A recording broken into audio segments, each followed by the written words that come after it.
সাকিব আল হাসান আর শাকিব খান দুই অঙ্গনের দুই সুপারস্টার।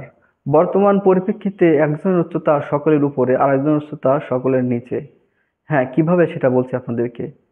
মাশরাফি আর সাকিব আল হাসান যখন আওয়ামী লীগের মনোনয়নপত্র নিয়ে আসে তখন সাকিব খানের একটা অফার ছিল তিনি রাজনীতিতে জড়িয়ে যাক, তাকেও মনোনয়ন দেওয়ার কথা উঠেছিল, কিন্তু তিনি সরাসরি না করে দেন। তিনি রাজনীতি করবেন না বলে জানান এবং তার ভাবনা চলচ্চিত্র নিয়ে সেখানে তিনি সেটা পরিষ্কার করে দেন। অন্যদিকে সাকিব আল হাসান কিন্তু মনোনয়নপত্র নিয়ে নির্বাচন করে জয়ী হন। এই মুহূর্তে তাদের অবস্থানটা আমরা কোথায় দেখতে পারছি। এই রাজনীতি পর্যায়ে আপনি যত ভালো কাজই করুন সমালোচিত আপনি হবেনই।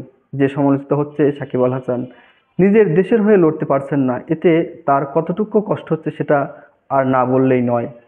নিজের দেশের হয়ে একটা পেশাদারিত্ব তিনি অর্জন করতে পারছেন না, দূর থেকে তিনি তার দেশের খেলা দেখছেন, তিনি বাইরে খেলছেন অথচ নিজের দেশের হয়ে খেলতে পারছেন না।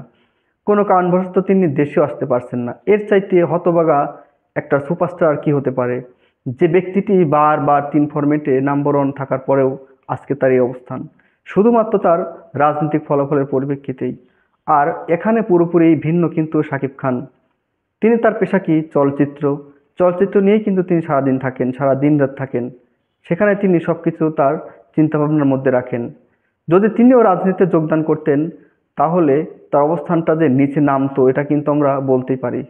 তার অবস্থান কিন্তু একদম নিচে নেমে যেত। শাকিব খান এখানে সাকিব আল হাসান থেকে পুরোপুরি ভিন্ন। এখন দুই অঙ্গনের দুই সুপারস্টার, এটা কিন্তু আমরা আগের থেকে জানি। নিজের দেশকে তারা বাইরের দেশে বা বাইরের রাষ্ট্রে পরিচিতি অর্জন করতে সাহায্য করেছেন, নিজেরা হয়ে উঠেছেন স্টারডম। কিন্তু বর্তমানে কি আসলে তাই? বর্তমানে সাকিব আল হাসানের থেকে শাকিব খান অনেক দূরে গিয়ে, দিন রাত তাদের মধ্যে একটা তফাৎ, একটা দূরত্ব। বিভিন্ন সময় তাদেরকে একসঙ্গে আমরা দেখলেও তাদের এই রকম একটা পরিস্থিতি, এরকম একটা সমালোচনা তাদের ঘাড়ে আসবে কখনো কিন্তু আমরা আশা করিনি। শাকিব খান আর সাকিব আল হাসান দুজনকে আমরা ভালোবাসি। তারা বাংলাদেশের হয়ে আরও নাম কামাক এবং বাংলাদেশকে আরও বিশ্ব দরবারে ভালোভাবে তুলে ধরুক, এটা কিন্তু আমরা কামনা করতেই পারি, কারণ তাদের এই সামর্থ্যটা আছে। যাই হোক, আর বেশি কথা বলবো না।